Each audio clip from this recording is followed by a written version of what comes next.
All right, guys, welcome back to Urge. We are back in business. Yes. Regular setup, back and everything. Right. Finally. So we're going to be moving on in the Subclass series. Right. Which y'all want to hear, which you're all here for. Right. So next up, we have the Gloomstalker Ranger. Pretty cool one on here. Yes. If you're new to the Subclass series or to the channel, what we're going to do is we're going to go through each of the abilities gained in the subclass, and then we're going to rate the subclass based on its roleplay value, combat value, and overall class synergy, based on how the abilities gained in this particular subclass improve on the base class abilities. Right. So we're going to get right into it. Ranger is a half-caster class, so you do get some free spells. We'll start from there. You get Disguise Self, Rope Trick, Fear, Greater Invisibility, and Seeming. So most of those are going to be RP-based, except for giving a Ranger Greater Invisibility is interesting and kind of fun, but does fit with the overall theme of the subclass very much. If you wanted to play a roguish character without playing a rogue, this is kind of it right here. Right. At level 3, we get an ability called Dread Ambusher. You master the art of the ambush. Basically, what happens here is you're going to be able to give yourself a bonus to your initiative rolls equal to your wisdom modifier, and you are also, on the first turn of each combat, your walking speed increases by 10 feet and lasts until the end of that turn. And if you take the attack action on that turn, the first turn of combat that you have, you can make one additional weapon attack as part of the action. If that attack hits, the target takes an extra 1d8 damage of the weapon's type. So it's a nice way to start off combat with a little extra oomph to get you there. So, also at level 3, we have Umbral Sight. You gain Dark Vision out to a range of 60 feet. If you already have Dark Vision from your race, its range is increased by 30 feet. You are also adept at evading creatures that rely on Dark Vision. While in darkness, you are invisible to any creature that relies on Dark Vision. I like that. To see you in that darkness. So, with invisibility, basically how it works is a lot of people, I think, get this confused, especially non-DMs. Right. As players, it's very confusing because you're like, I'm invisible, no one can see me. Right, but they can hear you. Right. It says you leave footprints behind. But if you are invisible, it says in the rules basically that if you're attacking from invisibility, you're going to have advantage on your attacks since your targets aren't going to know exactly where the attack is coming from, and they also are going to have disadvantage attacking you. Because they can't see you. Right.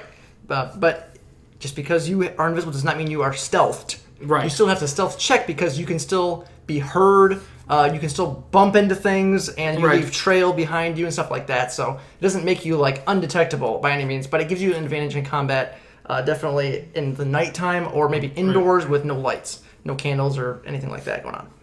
It's definitely very interesting. Pre-electricity is what we're thinking about there.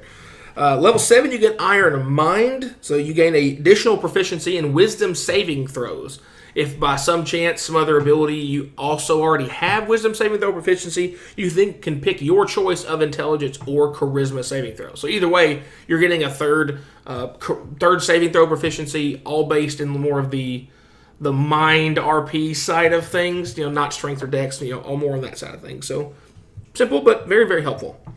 Also at 11, you get Stalker's Fury. So you learn to attack with such an unexpected speed that you can turn a miss into another strike. Once per turn, if you miss with a weapon attack, you can make another weapon attack as part of the same action. So with Rangers, you're not likely to miss with especially if you're playing a ranged Ranger with a bow, you get that archery additional chance to hit. But in case you do, it does help you with keeping your reliable damage up there as much as possible. And finally, you have Shadowy Dodge.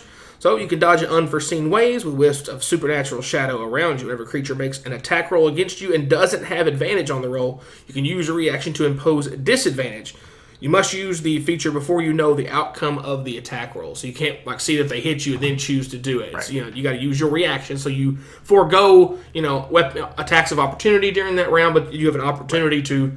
So that guy's coming to get me because he's really mad that I've been putting arrows in him for the last 3 minutes. I'm going to go ahead and give him disadvantage. Right. Just another way to use reaction is always good, just to have the ability. Yep. More versatility, more choices. For sure. So that's it on the ability side of things, guys. So it's pretty straightforward when it comes to the abilities. So first up, what we're going to talk about is the roleplay value. Now, again, a little asterisk here I have to give it every single time now because people are always commenting. So how we rate the RP side of things is, okay, we're looking at how you're interacting with the world, non-combat encounters, avoiding combat, non-combat scenarios, We're already expecting you to be role-playing your background, lore, history, class fantasy, acting out your spells and abilities and all that stuff. We're already anticipating that being in there. We're not scoring on that. We're basically scoring on the mechanics of the abilities gained in the subclass, not on your individual roleplay ability, because obviously every person's going to be different in how they roleplay stuff. You can have a bad bard, you can have a good bard. It's much harder to do a bad bard in RP, but it can be done. Depends on the person. Yeah. But if it's not in, this column and change of the book, we're not talking about it in terms of our rating. Right. So, looking at all of the abilities here, clearly your Gloomstalker spells are mostly, I would say, geared towards the RP sense with Disguise Self and Seeming. Fear is definitely combat-based, but it could be used situationally. RP, Greater Invisibility, kind of just a universally good spell. Indeed. Rope Trick is kind of interesting. The way to make a secret extra-dimensional base kind of for your people, but it only lasts for an hour, so it's kind of weird. Yeah. So there's that. I mean, maybe a good way to sneak attack people and stuff. Yeah. Get creative, people. Right. And then, getting the the ability increase of your dark vision is always, well, I wouldn't say always. It can be very helpful, definitely, in certain circumstances. Bad. It's never bad. Having the ability to have invisibility in darkness all the time is pretty great. Yes. But you'll find, I think, a lot of times, depending, especially with your DM, always asterisks with how they run the game and sessions and everything. But if you're going mainly by, darkness, during the daytime, you're going to be pretty worthless on that regard of the invisibility, just because it's very hard to have complete darkness in the daytime. Because even if you are inside, most buildings and stuff are going to have windows and stuff. Yeah. So I mean, there's going to be light candles at the absolute worst. So maybe one corner of the room you're invisible, but then stealth checks and everything is you're going to have to go into a cave during the day for that to really be effective. Right. So, but essentially, what we're trying to say here is it's pretty solid, but nothing crazy. That's going to be completely tipping RP scenarios, but also nothing that's going to be really detracting from what's going on. So we decided to go with just a solid 3 out of 5 for the RP sense, because there are definitely some abilities that can help in RP, but some of them are a little bit more on the situational side. So we just went with the middle of the ground here for this one. Well, that kind of flows into combat well, as we already mentioned with the stealth ability, being able to get advantage consistently from invisibility at nighttime is great. Being able with Dread Ambusher, see, I struggle with that word too, to get that extra attack and possibly some extra damage. Right. If you're really, really a cool kid, you're at night, you have advantage on that extra attack, so it gives you a double chance to crit. So you get your crit attack, you get that, plus the extra damage from the extra attack. And then you dip into rogue. Then you dip into assassin rogue or whatever. Get that extra sneak attack. Fun stuff. Things that can be done. Right. If you do happen to miss, getting a chance to basically re-roll your miss and try to hit again, getting additional saving throw proficiency is never bad for anyone. Right. Especially since it's wisdom to start with, because the best level 2 spell in the game, Hold Person, is a wisdom saving throw, or it's much more angry your cousin dominate person. Also wisdom saving throw. A lot of those mind tricky, mind controlling spells are all wisdom based, so that's good to be able to help prevent you from being affected by those. And Shadowy Dodge, being able to impose disadvantage on other people, also good. It helps with your survivability. Being out there more. You're medium armored, nothing crazy. Right. So very, very helpful overall. But again, the reason why this won't be any higher is there's a lot of limitations to. In the daytime, half your abilities are not effective, or definitely are less than their peak. Yeah.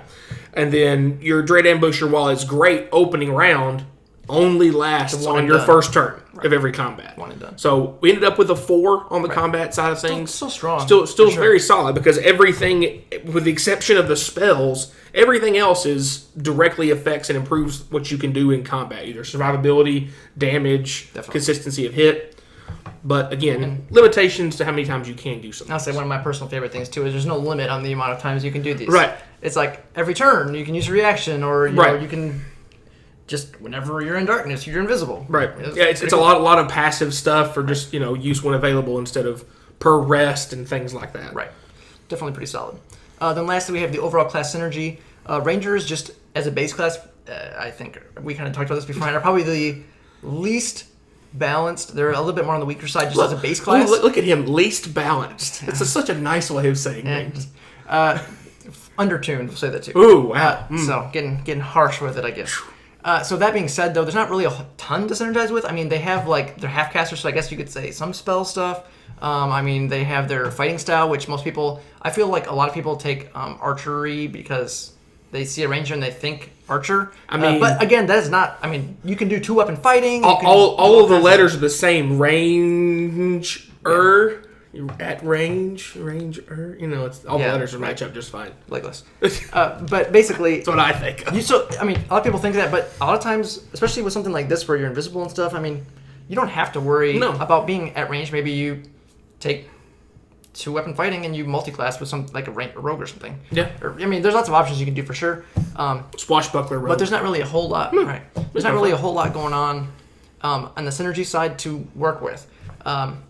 But again, with this one, it's kind of more middle of the road kind of feel. We felt like you get some pretty solid spells that can be used in multiple situations, and your abilities being passive and doing everything and getting the chance to re-hit again. So if you take archery or whatever, you're just getting that much more chance to hit every turn just to increase that base cap floor for that.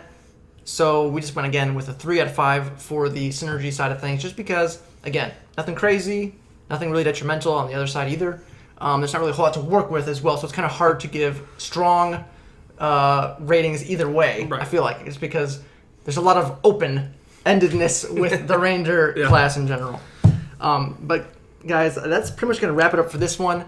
If you enjoyed the video, please remember to like, subscribe, hit the bell notification so when our new videos come out. We're going to have lots of stuff coming out soon. There's a new book coming out in the first week of June. Theros. That'll be cool. We'll be doing lots of stuff and finally that actually be recording again for reals. But guys. If you're watching these pretty quickly, we're still under the whole coronavirus things. We hope everybody is doing well and things. It's been mostly just of an inconvenience for the both of us, as we both have been working still. Right. So that has been good. If you're watching this way after this is all over, I hope that things are better then than they currently are when we're recording this. Yes, for sure. Just because things are opening back up doesn't mean you shouldn't keep washing your hands or coughing on people. I don't know when washing your hands became a bad idea. Right.